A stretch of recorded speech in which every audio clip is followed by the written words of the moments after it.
Isa sa mga pinakakilalang pangalan pagdating sa pag-eembalsamo ang pangalan ni Frank Malabed. Ilang beses na kasi siyang naatasang ayusan ang labi ng ilang yumaong personalidad. Kilalanin siya sa pagtutok na ito ni June Veneracion. Isa siya sa pinaka-in-demand na mortician o embalsamador sa Pilipinas. Si Frank Malabed, ang embalsamador ng mga makapangyarihan, mayaman at sikat.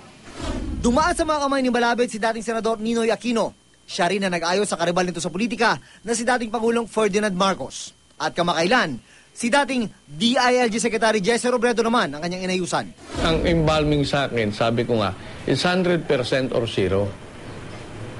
Hindi po pwedeng, masyado kang nag-aapura, gusto mong tapusin. Kaya ultimo sa pananamit, ako lang ang hindi nagbibiyak o ginukunting ang likuran ng damit ng namatay.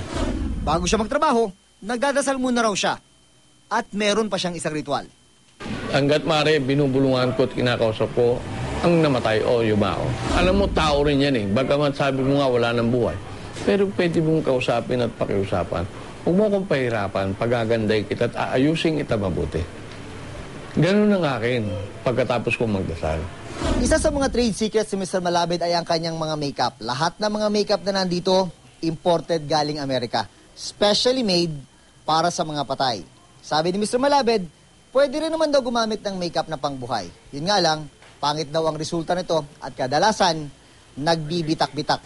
Ang techniques natutunan pa raw niya mula sa kanyang ama at naipasa na niya sa kanyang pamilya. Ang kanyang 2 anak na babae at isang lalaki, lisensyadong embalsamador na. Ganon din ang kanyang asawa. Hindi raw may tatanggi na ang pamilya ni Malabed nabubuhay dahil sa mga patay. Sabi ko nga, tayo walang hanap buhay, talagang hanap patay lamang.